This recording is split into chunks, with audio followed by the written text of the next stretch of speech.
Hello दोस्तों, आज की इस वीडियो में मैं आपको जो है 9 से 10 नंबर मेंस की सॉक्स बुनना बताऊंगी। तो मैंने इसके लिए 2 सिलाइयाँ ले ली है और मैंने इसके लिए ऊन भी ले ली है।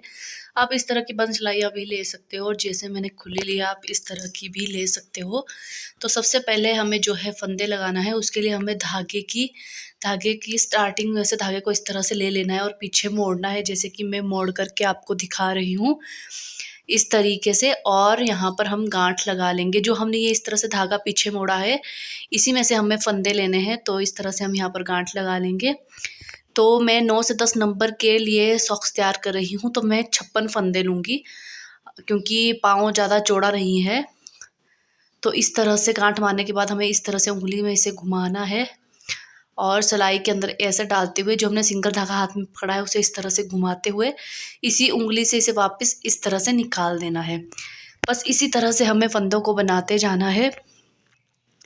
मैंने 56 फंदे लेने हैं क्योंकि मैंने जिसके लिए जुराबें बनानी है उनका पाँव इतना चौड़ा नहीं है। अगर आप सॉक्स तैयार करो और आपको लगे कि पाँव चौड़ा है तो 60 फंदे लेते हैं हम किसी आदमी के लिए जब जुराबें बनाते हैं। तो आप 56 ले सकते हो अगर पाँव ठीक है। अगर थोड़ा चौड़ा है तो 58 और 60 लास्ट तक 60 तक लेते हैं हम। लास्ट 60 लेते हैं, मतलब फिर वो ठीक आ जाती है। तो इस तरह से हमें करना है और फंदे बनाते जाना है। तो फंदों के लिए मैंने एक स्पेशल वीडियो भी अपलोड की है अपने चैनल पर, जिसमें कि मैंने सिर्फ फंदे डालना बताया है, तो आप वहाँ पर भी देख सकते हो। और अगर आपको यहाँ पर समझने में कोई भी मुश्किल आ रही है तो आप वहाँ से मेरी वीडियो देख सकते हो, जो कि मैंने स्पेशली सिर्फ फंदे डालने के लिए अपलोड की है। इस तरीके से हमारे फंदे बन जाएंगे और ये वाला पोर्शन जो है हमारे नीचे की साइड रहेगा, जो हमारे पाँव में ऊपर को टांग की साइड पर आएगा और इस तरह से हमारे फंदे बनेंगे। बिल्कुल इसी तरह से हम जो है 56 फंदे बना लेंगे। मैं कोशिश करूँगी कि आपको बहुत आसानी से जुराबे बुनना बता पाऊँ और आपको सब कुछ समझ में आ जाए। तो मैं आपको एक एक चीज़ बताऊंगी। इस तरह से मैंने 56 फंदे बुन लिए और देखिए ये धागा बच गया है, इसे हम ऐसे ही रहने देंगे। इसके बाद हमें जो है यहाँ पर जो है हम एक बार सीधी सिंपल बुनाई करेंगे इस तरीके से। देखिए उल्टी सीधी बुनाई के लिए भी मैंने वीडियो अपने चैनल पर पोस्ट कर दी है। अगर आपको उल्टी सीधी बुनाई करने में कोई भी मुश्किल आती है तो आप वो वीडियो देख सकते हैं और वहाँ से उल्टी सीधी बुनाई करनी जो है सीख सकते हैं। तो मैं एक बार पूरे में सीधी बुनाई करूँगी, उसके बाद हम बॉर्डर तैयार करेंगे। तो सिर्फ सीधी बुनाई, जो सीधी बुनाई होती है वही हम पूरे में पूरे 56 फंदों में करेंगे इस तरीके से, जैसे कि मैं कर रही हूँ। हम इस तरह से सिलाई को डालते हैं, धागा घुमाते हैं पीछे की साइड से और फिर इसे निकाल देते हैं। और पीछे वाली सिलाई जिसमें से हम धागा सिलाई को घुमा रहे हैं उसमें से हम धागे को निकालते जाएंगे इस तरीके से। तो इस तरह से हमारी सीधी बुनाई हो जाएगी। तो हमें पूरे में इसी तरह से सीधी बुनाई कर लेनी है। जैसे मैं आपको स्टेप वाइज बता रही हूँ उस तरह से आपको बुनते जाना है, तो आपकी जुराब बहुत आसानी से तैयार हो जाएगी। देखने के साथ साथ जैसे मैं बता रही हूँ वैसे ही आपको करते जाना है। इस तरीके से हमने एक बार पूरे में सीधी बुनाई कर दी है। अब हम जो है बॉर्डर तैयार करेंगे। तो बॉर्डर तैयार करने के लिए अब हम जो है 2 सीधी और 2 उल्टी सिलाइयाँ बुनेंगे इस तरीके से। देखिए मैंने 2 सीधी और 2 उल्टी सिलाइयाँ बुनी है और इस तरह से हमारा फिर बॉर्डर बनेगा। ये देखिए, इसके लिए भी मैंने अपने चैनल पर स्पेशल वीडियो अपलोड की है कि हमें किस तरीके से करना है। ये हमने पहले 2 उल्टी सिलाइयाँ ली है, फिर 2 सीधी, 2 उल्टी, 2 सीधी। तो उसके लिए आप मेरे चैनल पर जो वीडियो अपलोड की है बॉर्डर की उसे आप देख सकते हो। तो जब आप सीधा उल्टा बुनना सीख जाओगे तो ये आपको बहुत ही आसान लगेगा। मैं आपको फिर से जो है इसमें भी बता देती हूँ कि किस तरीके से हमें उल्टी सीधी लेनी है। 2 बार हमें सीधा बुनना है और 2 बार उल्टा। ये देखिए इस तरीके से पहले हमें सीधा बुनना है इस तरह से 1 बार और 2 बार। अब हम धागा आगे करेंगे, अब हम उल्टा बुनेंगे 1 बार और 2 बार। फिर इसके बाद हम फिर से सीधा बुनेंगे 1 बार और 2 बार। बस इसी तरह से हमें रिपीट करते जाना है और हमें अपना बॉर्डर तैयार कर लेना है। जितना भी आपको बॉर्डर तैयार करना है इस तरह से सीधी उल्टी बुनाई से। मैं आपको हर एक चीज़ इस वीडियो में डिटेल से नहीं दिखा सकती क्योंकि वीडियो बहुत ज़्यादा लंबी चली जाएगी। तो आपको इस तरह से करना है जितना भी आपको बॉर्डर तैयार करना है। तो मैंने जो है 4 उंगलियों का बॉर्डर तैयार किया है। तो आप अपने हिसाब से भी कर सकते हो, जैसे मैं कर रही हूँ आप वैसे भी कर सकते हो। तो हम 4 उंगलियों का पहले बॉर्डर तैयार कर लेंगे। इसके बाद बॉर्डर तैयार करने के बाद हमें सीधी बुनाई करनी होती है और उसके बाद जो है हमारी एडी बनती है। तो आप पहले बॉर्डर तैयार कीजिएगा और उसके बाद सिंपली सीधी बुनाई कीजिएगा। सीधी बुनाई जैसे कि मैंने आपको नीचे नीचे बताई कि सीधी बुनाई किस तरह से की जाती है। इस तरीके से हमारी जुराब फिर तैयार होगी। ये देखिए, पहले मैंने जो है 4 उंगली बॉर्डर तैयार किया है, उसके बाद 3 उंगली मैंने सीधी बुनाई की और उसके बाद मैंने जो है एडी के लिए फंदे घटाने बढ़ाने शुरू किए हैं। तो पहले आप 4 उंगली बॉर्डर तैयार कीजिएगा, फिर 3 उंगली आपको सीधी बुनाई करनी है इस तरीके से, और फिर हम जो है एडी पे काम करना शुरू करेंगे। तो एडी के लिए भी मैंने अपने चैनल पर स्पेशल वीडियो जो है अपलोड की है कि एडी कैसे बुनी जाती है, तो आप उसे देख सकते हो और वहाँ से एडी बनाना आसानी से सीख सकते हो। मैंने जिस तरह से एडी बनाने की वीडियो अपलोड की है वो बहुत ही आसान है, उससे आसान एडी बनाने का कोई भी तरीका नहीं होता है। तो एडी बनाने के बाद हम जो है जितना भी हमारा पाँव का तलवा होता है, ये देखिए, उतना फिर से सीधा बुन लेंगे एडी से आगे। इस तरह से मेरा पूरे हाथ का था, क्योंकि पाँव लंबा था तो मैंने वैसे बुनाया। और उसके बाद हाथ तक बुनने के बाद हम जो है पंजा बनाएंगे। तो आपको एडी की वीडियो मेरे चैनल पर अपलोड है, वहाँ से देख करके एडी बना लेनी है और उसके बाद आपको इस तरह से सीधा बुन लेना है। जितना भी जिसके लिए आप जुराब बना रहे हो उसके लिए आपको इस तरह से सिर्फ उसके बाद एडी बनाने के बाद सीधी बुनाई कर लेनी है। पहले 3 उंगली आपको सिंपल बुनना है, फिर एडी बनानी है और फिर जितना आपका तलवा है पाँव फिर उसे बुन लेना है। उसके बाद मैं आपको बताऊंगी कि पंजा कैसे तैयार करना है। तो आप एडी के लिए मेरी वीडियो देख लीजिएगा, मैं लिंक डिस्क्रिप्शन में दे दूंगी और वहाँ से आप वीडियो देख के आप इस तरह से एडी बना लीजिएगा। तो ये देखिए, मैंने एडी तैयार कर ली है। एडी बनाने के बाद अब जो मैं है सिंपल बुनूंगी, क्योंकि जितना भी हमारा तलवा है पाँव है हमें उतना तैयार करना है। अब तो सीधी बुनाई करूँगी जैसे कि मैंने आपको भी बताया है। ये देखिए, एडी इस तरह से हमारी एडी यहाँ पर निकल चुकी है। अब हमें सिंपल बुनाई करके पाँव तैयार कर लेना है। तो पहले हम इस तरह से सीधी साइड पर हम इस तरह से सीधी बुनाई करते हैं, जैसे कि मैं आपको करके बता रही हूँ इस तरीके से। तो हम पूरे में परे तक सीधी ही बुनाई करेंगे यहाँ तक, और जब हम उल्टी साइड पर जाएंगे तो हमारी उल्टी बुनाई होगी पूरे में, क्योंकि वो फिर सीधी साइड पर सीधी आएगी। इस तरह से देखिए, हमने सीधी बुनाई कर ली है, क्योंकि हम सीधी साइड पे है तो सीधी बुनाई होगी। अब हम उल्टी साइड पर जाएंगे तो यहाँ पर जो है उल्टी बुनाई होएगी, क्योंकि जब हम यहाँ पर उल्टी बुनाई करेंगे तो सीधी साइड पर सीधी ही दिखेगी। तो इस तरह से इस करते जाना है आपको। जब सीधी साइड आएगी तो आपको सीधी सिलाई करनी है, सीधी बुनाई करनी है। जब आप उल्टी साइड पर आओगे तो आपको उल्टी बुनाई करनी है, जैसे कि मैं कर रही हूँ। और इस तरह से आपको पंजे तक पहुँच जाना है बुनते बुनते। और उसके बाद मैं आपको बताऊंगी कि पंजा कैसे तैयार करना है। पंजा बिल्कुल एडी की ही तरह तैयार होता है, बस हल्का सा फ़र्क रहता है। तो ये देखिए, इस तरीके से हमें बुनते चले जाना है, सीधी साइड पर सीधी और उल्टी साइड पर उल्टी बुनाई। तो इस तरह से मैंने जो है देखिए पाँव तैयार कर लिया है। अब हमें जो है पंजा तैयार करना है। पंजा तैयार करने के लिए भी हमने जितने के टोटल फंदे लिए होते हैं उसके आधे में ही घटाना होता है। तो मैंने 56 फंदे लिए हैं, तो मैं 28 फंदे को घटाऊंगी बढ़ाऊंगी, जैसे कि हमने एडी के लिए किया है। पंजे के लिए भी बिल्कुल वैसे ही होता है। आपको इस चीज़ का ध्यान रखना है कि आप एडी इधर बना रहे हो तो पंजा इधर की साइड आएगा, मतलब दोनों चीज़ एक साइड पर नहीं आएगी। तो पंजा घटाने के लिए हम क्या करेंगे, देखिए 2 फंदों को साथ में लेंगे इस तरीके से और उसका एक फंदा बना लेंगे इस तरह से, और इसके बाद हम सिंपल बुनते जाएंगे और एक फंदा हम दूसरी साइड से इसी तरह से करेंगे। और फंदे जो घटाने बढ़ाने का काम होता है हम सिर्फ सीधी साइड पर ही करते हैं। इस तरह से उल्टी साइड पर हम सिंपल बुनते हैं, उसमें हम कोई भी फंदा घटाने या बढ़ाने का काम नहीं करते हैं। तो आपको इस चीज़ का ध्यान रखना है कि हम सीधी साइड पर ही फंदे घटाने बढ़ाने का काम करते हैं। तो मैं सीधी साइड से ही फंदे घटाऊंगी। एक हम स्टार्टिंग से घटाते हैं, एक हम लास्ट में से घटाते हैं, मतलब 28 फंदों में जो लास्ट होता है वहाँ से। और जो 28 फंदे बचते हैं उन्हें हम बिल्कुल भी नहीं छेड़ेंगे, उसे हम वैसे ही रहने देंगे। ये देखिए, मैंने 26 फंदे कर लिए हैं। अब हमारे 27 और 28 फंदों का हमें एक बनाना है, तो हम इस तरह से बना लेंगे। अब हमें जो है यहीं से वापस मुड़ जाना है। जितने भी फंदे उसके आधे में ही हम ऐसे करते हैं और फिर वहाँ से वापस मुड़ जाएंगे। यहाँ से हम सिंपल बुनेंगे फिर पीछे तक, इसमें कोई भी फंदा नहीं घटेगा, बस हमें सिंपल बुनते जाना है। हम पूरा सिंपल बुन लेंगे वापस। जब हम स्टार्टिंग में आएंगे तो हम फिर से यहाँ से फंदा घटाएंगे और एक फिर यहाँ से घटाएंगे और फिर उल्टी साइड आएंगे तो फिर सिंपल ही फिर से बुनते जाएंगे। इस तरह से ही हमें पंजे के लिए फंदों को घटाना है।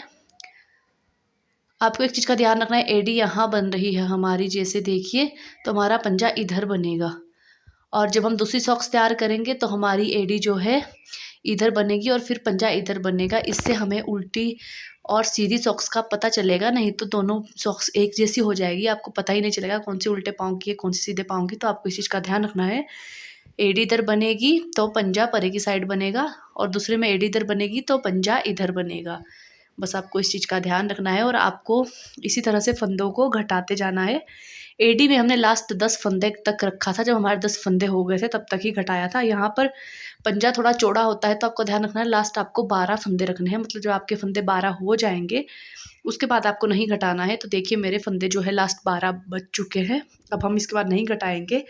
इसके बाद हमें एक बार फिर से उल्टी बुनाई कर लेनी है। यहाँ से जब हमने लास्ट फंदा घटाया उसके बाद हम यहाँ पर सिंपल बुन लेंगे और उसके बाद हमें जो है फंदे उठाने हैं। देखिए मैंने बुन लिया है। अब हमें यहाँ से वापस जितने फंदे हमने घटाए हैं, जैसे कि हमने 18 फंदे घटाए थे तो 9 एक साइड से 9 दूसरी साइड से, तो हमें उठाने भी 18 ही फंदे हैं, 9 एक साइड से और 9 दूसरी साइड से। ज़्यादा फंदे हमें नहीं उठाने हैं या कम हमें नहीं उठाने हैं। तो फंदे उठाने के लिए हम क्या करते हैं, यहाँ से देखिए थोड़े से गैप से हमें फंदा उठाते जाना है। आपको ध्यान रखना है, यहाँ से आपको देख लेना है कि आपके जो 9 फंदे हैं कहाँ तक थोड़े थोड़े कितने कितने गैप से आएंगे। लास्ट फंदा हम जहाँ से हमने पहले ही फंदा घटाना शुरू किया है वहीं पर हमारा लास्ट फंदा आना चाहिए। तो आप देख लीजिएगा कितने कितने गैप से आपको फंदे उठाने हैं। तो इस तरह से आपको सिलाई को डालते हुए, जैसे कि हमने एडी में किया था बिल्कुल वैसे ही इस तरह से हमको फंदा बढ़ाना है। एक फंदा इधर बढ़ाएंगे, एक हम लास्ट में बढ़ाएंगे, बस फिर हम सिंपल बुनते जाएंगे। देखिए एक फंदा मैंने यहाँ पे उठा लिया है, अब मैं सिंपल बुनूंगी और सिंपल बुनने के बाद एक फंदा मैं फिर यहाँ से उठाऊंगी। अब देखिए एक फंदा मुझे यहाँ से उठाना है, हम देख लेंगे कि कितने कितने गैप पर हमें फंदे उठाने हैं। देखिए यहाँ से मैं एक फंदा उठा लूँगी, क्योंकि आपको गैप का इसलिए ध्यान रखना होता है क्योंकि अगर आप इसका ध्यान नहीं रखोगे तो बीच में आपकी सॉक्स में जो है स्पेस पड़ जाता है, मतलब जगह बच जाती है। तो देखिए मेरे 12 फंदे थे, मैंने एक एक फंदा दोनों साइड से उठा दिया है तो 14 फंदे हो चुके हैं। इस तरह से हमें अभी से 28 फंदे तक वापस उठाते जाना है। हमें वापस 28 फंदे करने हैं जो कि हमने पहले घटाए थे। तो लास्ट फंदा हमारा यहीं से उठाया जाएगा। तो आप जो है वैसे ही फंदे उठाइएगा, जैसे कि एडी के लिए मैंने वीडियो अपलोड की है वहाँ पर आपने देख के एडी बनाई है, वैसे ही आपको करते जाना है। अच्छे से गैप सही से रखते हुए, जो बीच में जगह ना बचे, तो आपकी जो है पंजे की शेप आती रहेगी। तो मैं आपको लास्ट में फंदा उठाना बताऊंगी कि किस तरह से उठाना है। आपको पहले जैसे कि आपने अभी एडी के लिए उठाए हैं बिल्कुल वैसे ही उठाते जाना है। तो देखिए मेरा लास्ट फंदा उठाने के लिए बचा है, तो मैं आपको बताती हूँ कि लास्ट फंदा हमें कहाँ से उठाना होता है। जहाँ से हमने स्टार्टिंग की है बिल्कुल वहीं से हमें लास्ट फंदा उठाना होता है। ये देखिए अब हमने यहाँ से जो लास्ट फंदा जो है घटाना शुरू किया था तो वहीं से हम जो है लास्ट फंदे को उठा लेंगे। फिर ये वापस इसमें गैप नहीं बचेगा और ये बिल्कुल इस तरह से लगेगा कि हमने यहाँ से घटाने बढ़ाने का काम नहीं किया था, बिल्कुल अच्छे से साफ तरीके से आएगा इस तरह से। अब इस तरह से जब हमने पूरे फंदों को उठा लिया है, अब हमें यहाँ से इस तरह से एक बार उल्टी बुनाई करनी है। वापस उन 28 फंदों में ही हमें उल्टी बुनाई करनी है। और जब हम इन 28 फंदों में बुनाई कर लेंगे उसके बाद हमें बस एक बार बुनाई करनी होती, फिर हमारी जो है जुराब तैयार हो जाएगी। तो देखिए हमारी जो है उल्टी बुनाई हो चुकी है। अब हमें जो है एक बार सीधी बुनाई करनी है और इस बार हमें 28 फंदों में नहीं बल्कि पूरे 56 फंदों में बुनाई करनी है, सीधी बुनाई।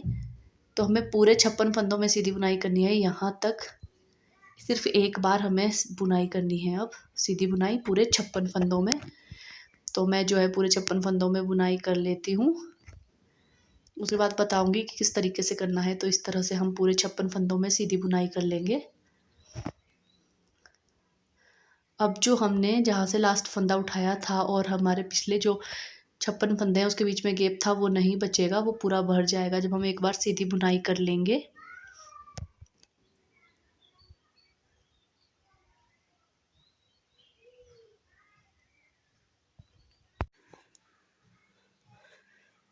तो बिल्कुल आप भी इसी तरह से जो है जो इस तरह से सीधी बुनाई कर लीजिएगा।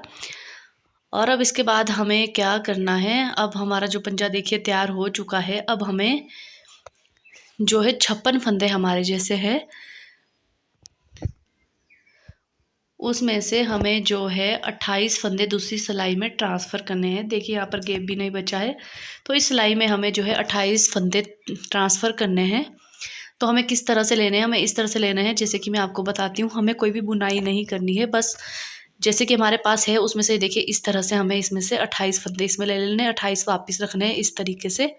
कोई भी बुनाई नहीं करने हैं, बस सिंपल लेने हैं हमें इस तरीके से।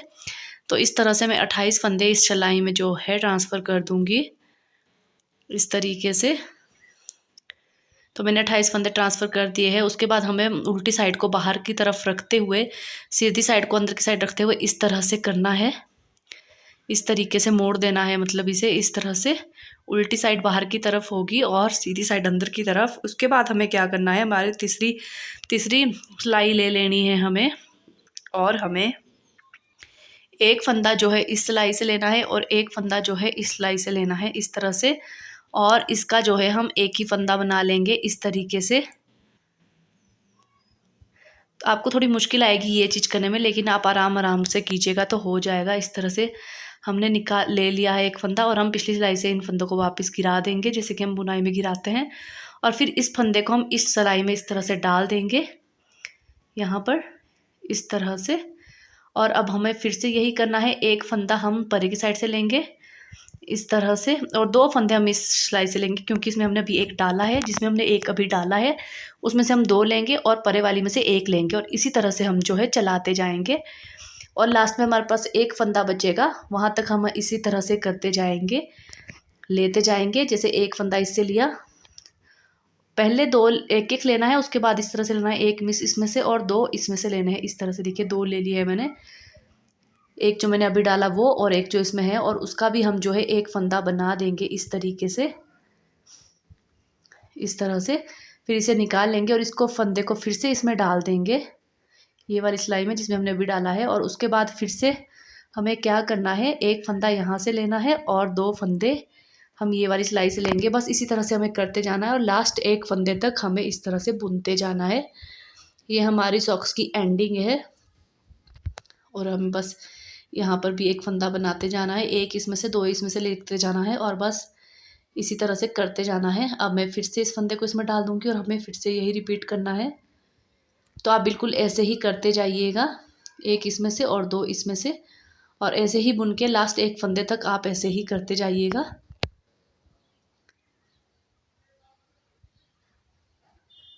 इसमें थोड़ी मुश्किल आती है करते हुए। और जब हमारे पास लास्ट एक फंदा बचेगा, जो जिस धागे को हम घुमा रहे हैं, हमारे पास जो लंबा धागा था ऊन में, जो रोल में से धागा है, उसे हम उस एक फंदे में से निकाल करके यहाँ पर गांठ दे देंगे जैसे कि मैंने गांठ दे दी है। और फिर हमारा उल्टी साइड पर ये कुछ इस तरह से दिखेगा और सीधी साइड पर हमारा ये इस तरह से आएगा। ये हमारी जुराब की जो है एंडिंग हो चुकी है यहाँ पर। अब हमें क्या करना होता है, हमें जो है अपनी सॉक्स को सिलना है जैसे कि हम तुरपाई करते हैं। आप यहाँ पर गांठ दे दीजिएगा, जब आपका लास्ट एक फंदा बचेगा वहाँ से उस रोल वाले धागे को निकाल करके गांठ दे करके धागा आपको काट लेना है। अब हमें जो है सॉक्स को सिलना है जैसे कि हम कपड़ों की सिलाई करते हैं, तुरपाई करते हैं, वैसे ही हमें इस सॉक्स को सिल लेना है। तो हम इसे पूरा उल्टा कर लेंगे इस तरीके से और हमें इसे सिलना है। तो मैं सिलने के लिए जैसे हम तुरपाई के लिए सुई लेते हैं वही वाली सुई लूँगी इस तरह से। उसमें मैंने धागा लगा दिया है और एक साइड गांठ दे दी है मैंने, सिर्फ एक ही साइड गांठ मारी है मैंने। और इस तरह से अब हमें बुनते जाना है, मतलब सिलते जाना है इसे उल्टी साइड पर। तो आपको ध्यान रखना है, आपको लास्ट के कुंडे उठाने हैं यहाँ पर जो सॉक्स की एंडिंग के होते हैं। दो कुंडे इधर से इस तरह से और दो इस तरह से, और सिलते जाना है। दो दो कुंडे इसलिए उठा रहे हैं ताकि बीच में गैप ना बचे, तो अच्छे से सिलाई आती है, फिर बाहर सॉक्स जो है अच्छे से दिखती है। बस इस तरह से देखिए, इस तरह से आपको सिलते जाना है पूरी सॉक्स को। आपको बिल्कुल ऐसे ही सिलना है जैसे कि आप सूट को सिलते हैं। ये देखिए, बस 2 कुंडे इधर से, 2 कुंडे इधर से, और हमारी जुराब जो है बिल्कुल तैयार हो जाएगी। यहाँ पर पूरा आपको पूरी सॉक्स को इस तरह से जो है सिल लेना है। तो मेरी जो है सॉक्स वो सिल चुकी है। अब इसके बाद आपको क्या करना है, यहाँ पर गांठ दे करके जैसे आप सिलते टाइम करते हो, और यहाँ पर धागा निकाल लेना है। देखिए अब हम जुराब को सीधी करके देख लेते हैं। देखिए हमारी जुराब बिल्कुल अच्छे से तैयार हो चुकी है। ये हमारी एडी बन चुकी है, और जो हमारी वो हमने सिली हुई साइड है वो हमारी इधर की साइड है। देखिए अच्छे से हमारी जुराब जो है तैयार